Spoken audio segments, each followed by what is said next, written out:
नमस्कार दोस्तों, आपका एक बार फिर से स्वागत है मेरे यूट्यूब चैनल सरकारी नौकरी मिलेगी के अंदर।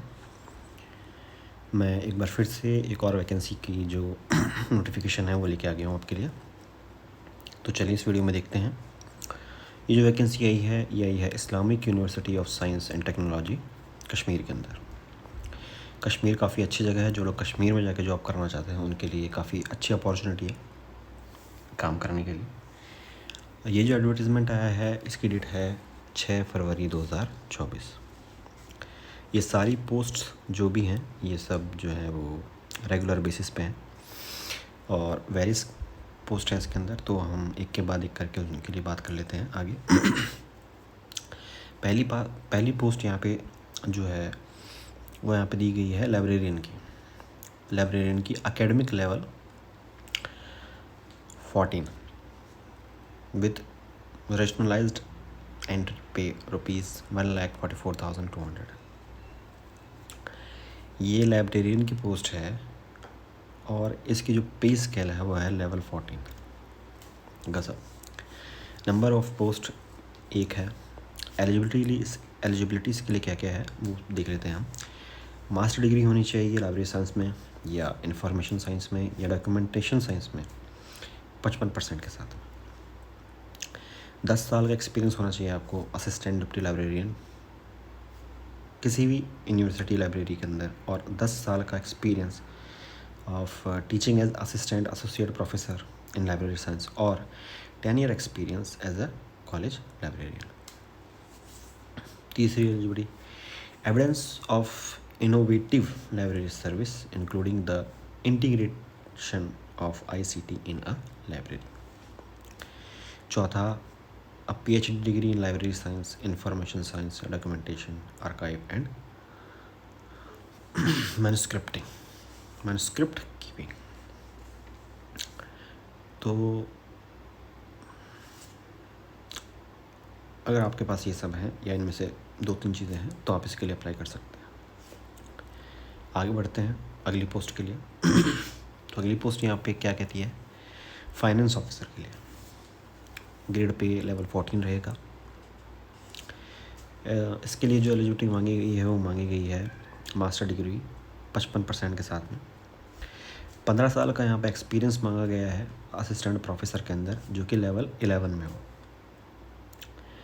और 8 साल का एक्सपीरियंस अगर लेवल 12 में हो या फिर रिसर्च इस्टेब्लिशमेंट में काम करते हो, या फिर 15 साल का एडमिनिस्ट्रेटिव एक्सपीरियंस हो जिसमें से 8 साल डिप्टी रजिस्ट्रार या डिप्टी फाइनेंस ऑफिसर के इक्विवेलेंट इन्होंने किसी यूनिवर्सिटी या फाइनेंशियल एडमिनिस्ट्रेशन के अंदर काम किया। डिज़ायरेबल में हमें नहीं जाना है क्योंकि वो हमें नहीं लगता।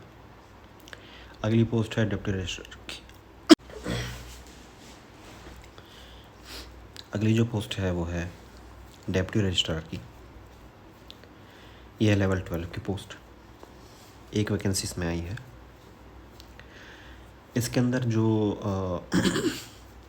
क्वालिफ़िकेशंस वगैरह मांगी गई है वो यहाँ पे मांगी गई है मास्टर डिग्री हो 55% के साथ में। दूसरा 9 साल का एक्सपीरियंस हो असिस्टेंट प्रोफेसर के अंदर जो कि लेवल 10 हो,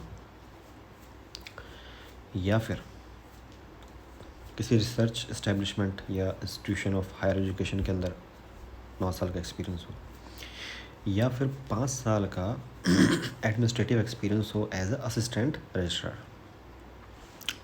तो ये जो भी चीज़ें मांगी गई हैं ये डिप्टी रजिस्ट्रार और डिप्टी फाइनेंस ऑफिसर दोनों के लिए सेम है। आगे बढ़ते हैं। डिज़ायरेबल में हमें नहीं जाना है। अगली पोस्ट है असिस्टेंट रजिस्ट्रार की, लेवल 10 के लिए है। मास्टर डिग्री होनी चाहिए 55% के साथ में। फर्स्ट 3 साल का एडमिनिस्ट्रेटिव एक्सपीरियंस हो, या फिर 3 साल का टीचिंग एक्सपीरियंस हो किसी भी यूनिवर्सिटी के अंदर। डिज़ायरेबल हमें नहीं देखना है। अगली जो पोस्ट है वो है असिस्टेंट फाइनेंस ऑफिसर की, लेवल 10 की पोस्ट है। एक वैकेंसी आई है। एसेंशियल क्वालिफ़िकेशन के अंदर जो है वो 55% मांगा गया है मास्टर डिग्री में, और 3 साल का एक्सपीरियंस मांगा गया है यहाँ पे किसी भी यूनिवर्सिटी गवर्नमेंट या सेमी गवर्नमेंट ऑर्गेनाइजेशन के अंदर। डिज़ायरेबल हमें नहीं देखना है। फिर अगली जो पोस्ट है वो है असिस्टेंट लाइब्रेरियन की, लेवल 10 यहाँ पे रहेगा। और इसके अंदर जो है वो 55% मांगा गया है। Master degree library science, information science या डॉक्यूमेंटेशन साइंस। दूसरा, गुड एकेडमिक रिकॉर्ड हो with knowledge of computerisation of library. तीसरा, besides fulfilling the above qualification, यानी कि ऊपर जो दी गई हैं क्वालिफिकेशन उनके अलावा the candidate must have clear the national eligibility test, NET जो है जो यूजीसी CSIR कंडक्ट करवाते हैं वो पास किया हो, या फिर यूजीसी की ही जैसे SLET SET किया हो, या PhD डिग्री हो, ठीक है, MPhil किया हुआ हो। तो अगर ये सारी चीज़ें की गई हैं तो यहाँ पे जो है वो मांगा गया है। फिर अगली जो पोस्ट है वो है असिस्टेंट डायरेक्टर फिज़िकल एजुकेशन की, लेवल 10 पोस्ट है। 55% चाहिए आपको मास्टर डिग्री के अंदर, जो कि फ़िज़िकल एजुकेशन, स्पोर्ट्स और फिज़िकल एजुकेशन और स्पोर्ट्स साइंस के अंदर हो, ठीक है। दूसरा बोल रहा है कि record of having represented the university college at the inter university inter collegiate competitions or the state or and or national championship. आपका रिकॉर्ड होना चाहिए कि आपने रिप्रेजेंट किया हो अपनी यूनिवर्सिटी को, कॉलेज को, ठीक है, स्टेट या नेशनल लेवल। फिर है जैसा कि ऊपर हमने यहाँ पे बात की थी असिस्टेंट लाइब्रेरियन के अंदर, वैसे ही यहाँ पे भी मांगा गया है कि नेट किया हो, सेट किया हो, SLET किया हो, PhD किया हो, MPhil किया हुआ हो, ठीक है। या फिर एन एशियन गेम और Commonwealth game medal winner who has a degree at least post graduation level.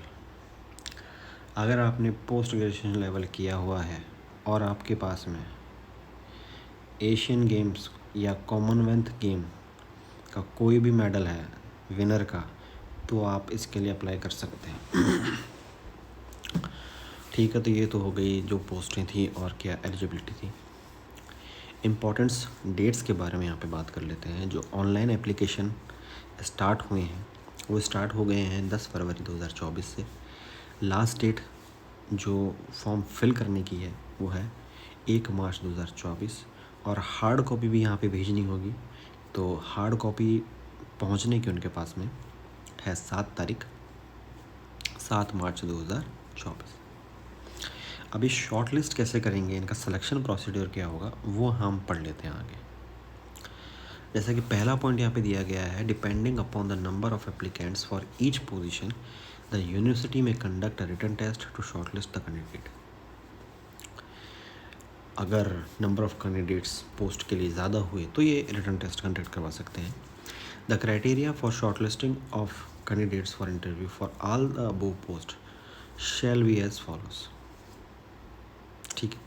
जैसा कि यहाँ पे दिया गया है 20 candidates shall be short listed for 1 post and 5 candidates for every additional post. एक सीट पे 20 लोगों को यहाँ पे जो है शॉर्ट लिस्ट किया जाएगा और 5 जो है एडिशनल कैंडिडेट्स को यहाँ पे रखा जाए, यानी कि टोटल 25 हो गए, ठीक है। तो सिलेक्शन प्रोसेस यही हुआ कि ज़रूरत इनको पड़ी, अगर नंबर ऑफ़ एप्लीकेंट्स ज़्यादा हो गए इनके सोच से, जो उन्होंने सोचा है कि भाई इनका जो मोटो है वो यही है कि ये इंटरव्यू के बेस पे जो है कैंडिडेट्स को सेलेक्ट कर लें, लेकिन अगर बच्चे ज़्यादा हो गए तो ये एग्ज़ाम भी करवा सकते हैं, ठीक है। जनरल कंडीशंस हम पढ़ लेते हैं, जो सिर्फ इम्पॉर्टेंट हो वही। तो हाँ, यहाँ पर जो है फ़ीस रखी गई है, जैसा कि आप देख सकते हैं। Candidates are required to apply online through university website. सबसे पहले तो आपको इनकी यूनिवर्सिटी की वेबसाइट पर जाके ऑनलाइन जो है वो अप्लाई कर लेना है। इनकी यूनिवर्सिटी की जो वेबसाइट है वो है www.iust.ac.in, और जो फ़ीस रहेगी इनके फॉर्म फिल करने की वो है 1000 रुपीज़, ठीक है। यहाँ पर देखिए कुछ स्पेसिफाई नहीं किया गया है कि किसी को छूट यहाँ पर जो है वो दी गई है या नहीं दी गई है। तो इसके हिसाब से यही लगता है कि जो 1000 रुपीज़ है ये सभी कैटेगरीज़ के लिए जो है अप्लाई होगी। अगर आगे कहीं पैसा पॉइंट आता है तो वो भी क्लैरिफाई कर लेंगे।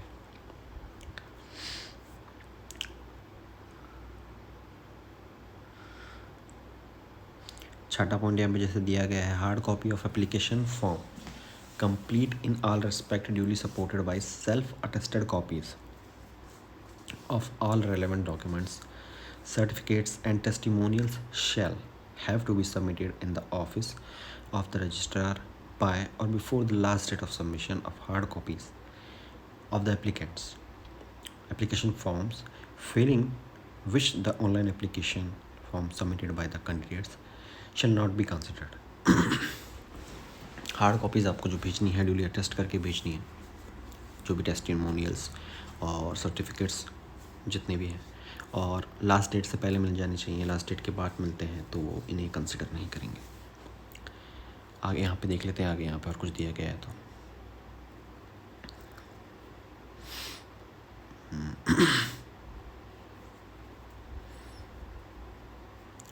14 पॉइंट में कहा गया है कि जो भी आप इनको अभी भेज रहे हैं, जो भी डॉक्यूमेंट्स वगैरह भेज रहे हैं, टेस्टिमोनियल्स जो कुछ भी भेज रहे हैं, at the time of interview आपको प्रोड्यूस करना पड़ेगा if you are selected for interview. Then आगे बढ़ते हैं, आगे देखते हैं आगे और कुछ यहाँ पे दिया गया है।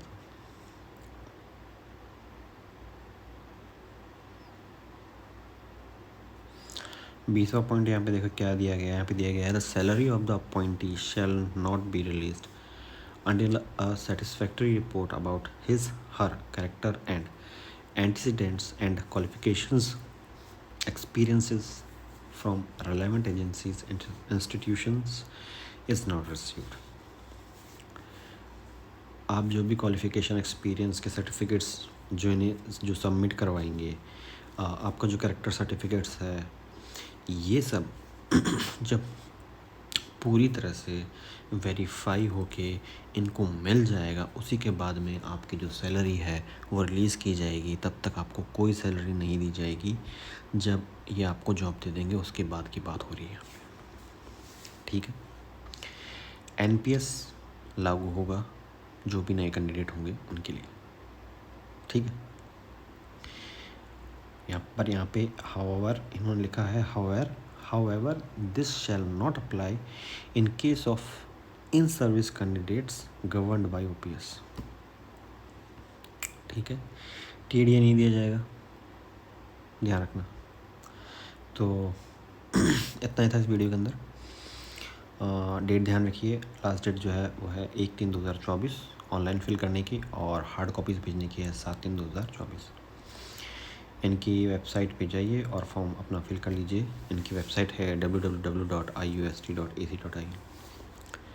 ठीक है दोस्तों, तो इतना ही था इस वीडियो में। मिलते हैं आपसे किसी अगले वीडियो में, तब तक के लिए धन्यवाद।